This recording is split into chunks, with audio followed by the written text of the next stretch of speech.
Hello everyone. This video that I'm going to do, I'm doing it with a bit of mixed feelings, and I'm still asking myself, Aisha, should I do it or should I not do it? Should I let it go or should I not just let it go? Or let it not. I'm just thinking about it. But hey, it needs to be done because at the end of the day, for me, one of the things that I strive to do always is to say things the way they are, irrespective of whose ox is going to be God, and irrespective of what people will feel, as long as it's something that works towards one, the development of Nigeria for the greater good of the people on the side of equity, justice, truthfulness, and all of that. I'm not saying I'm perfect, I'm far from it. I make a lot of mistakes. Sometimes I can be very annoying. Like I always say to people, you can't like me. No, you can't like me. You either love me or hate me because I evoke a strong emotion like, oh my goodness, Aisha is if I love her. She's so amazing. Or I just, oh gosh, I hate that woman. So it's always like that. So I want to talk about this issue. And from the title, you see what I said. I said, why is it always different when why is the reaction always different when it involves the Southeast?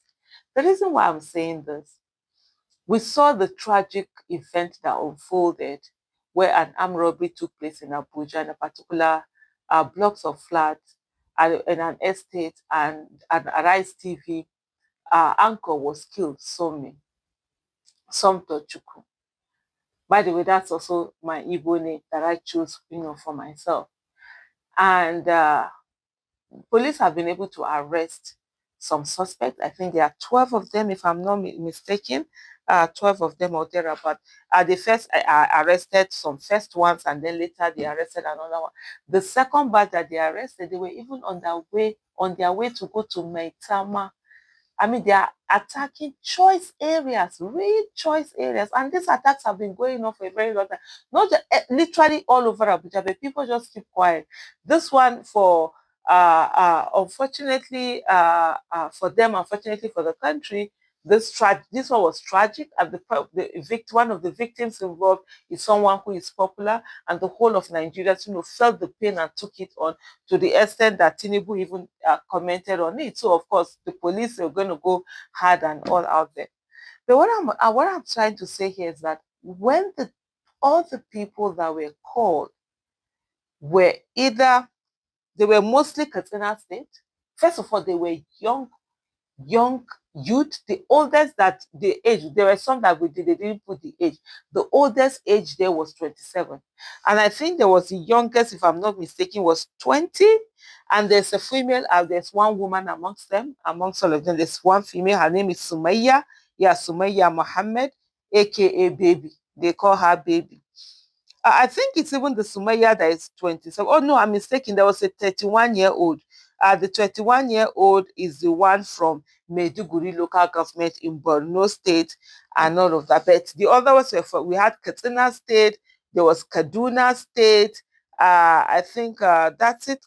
That's this Borno and all of that. But you see, what I'm trying to say that all of these people, by the way, they are not Fulanis. I saw in a tweet where some people were like, "Oh, they are Fulanis." No, they are not Fulanis. Even from here, because it's a CCTV. I wanted to put the CCTV out there. My team is saying that no, that could be a bit of like. It's not that the attack where you saw them running through the stairs and all of that agitated and they were saying, but I will give some explanation of what's in that CCTV. Somebody was listening and said that, oh, they are Fulani. So no, that's not Fulani. Fulani have their own intonation. They have a way of speaking Hausa. They don't speak Hausa very well, and they have a way of just like when you hear the hate factor, it's Yoruba. Or when you say Igbotic accent, like also we in Edo, we have our own kind of accent, like even the different places have their own accent. Like my people, they call Lagos Negos.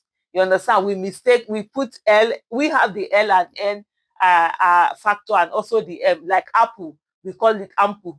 Like an agbede, somebody will say, yeah, give me ample. It means apple. So that kind of a thing. So it's not, so from sometimes from somebody's intonation, the part of Nigeria that they are from. So what I'm trying to say here, and I don't want you to misconstrue me, and I just want you to take a moment and pause and say, if these 12 names that have been mentioned by the police and the different local government. I'm going to break down that names. I'm going to read out those names. If they were from Southeast Nigeria, what would the reaction have been? Just take a moment. This one is it's not for the Igbos. Stay out of the. If you are non-Igbo, what would have been your first reaction? What would have been your first thought? How would you have reacted to it? Take a moment and then ask yourself, did you react to it in this way where it is not Igbo? It's from another different part. And this time it doesn't matter. This is not about the fact that it's Hausa. No, that's not the fact. It's the fact that it is not Igbo. Because even if it was Edo, I'm from Edo State, if it was Edo, the reaction is just behind, it's those things. But guess what? For a lot of times in Nigeria, if it was Igbo, every Igbo man and Igbo woman will be attacked, will be insulted, will be cursed. Peter Obi will be dragged in. This is not even about Peter Obi. Even before Peter Obi decided to be president, all Igbo people will be dragged. They will be called all manner of names. They will be called this, they will be called that, they call that. So the next time, and for me, I want us, because it took me time, because I didn't want to, I don't wait it, I don't do, what do you call it, what do you call this, tribalism or whatever, because me and Papa, because the only reason I do it because my parents told me, if tomorrow they tell me oh, sorry, you are Yoruba, we adopted you, your parents are Yoruba, I will be, because it's what I'm told. So, but I want us to think clearly about this. So if your reaction would have been different, so this is what it means. So the next time you hear an Igbo man or an Igbo woman saying that they are being marginalized in Nigeria, they are being treated differently, don't come at them and say, oh, it's a lie. There's something like that. There. Because it's not your lived reality. It's their lived reality. And a lot of times, except we don't want to be, how do I put it now? We don't want to be truthful with ourselves. It's always there. Most of the time. Almost all the time. And it's not fair. If people do something, go after them, the people that did it. Don't bring in their tribe. Don't bring in their religion. The reason why I can feel this way, I feel I can empathize because I understand I'm a woman. One woman does something, they will bring all women into it. I am black. One black person does something, they bring all black people into it. I am Muslim. One Muslim does something, they bring all Muslims into it. So I know how it feels. And it can be very annoying and very irritating. And then you begin to see people tell you, oh, why have you not spoken? Why are you not condemning the act?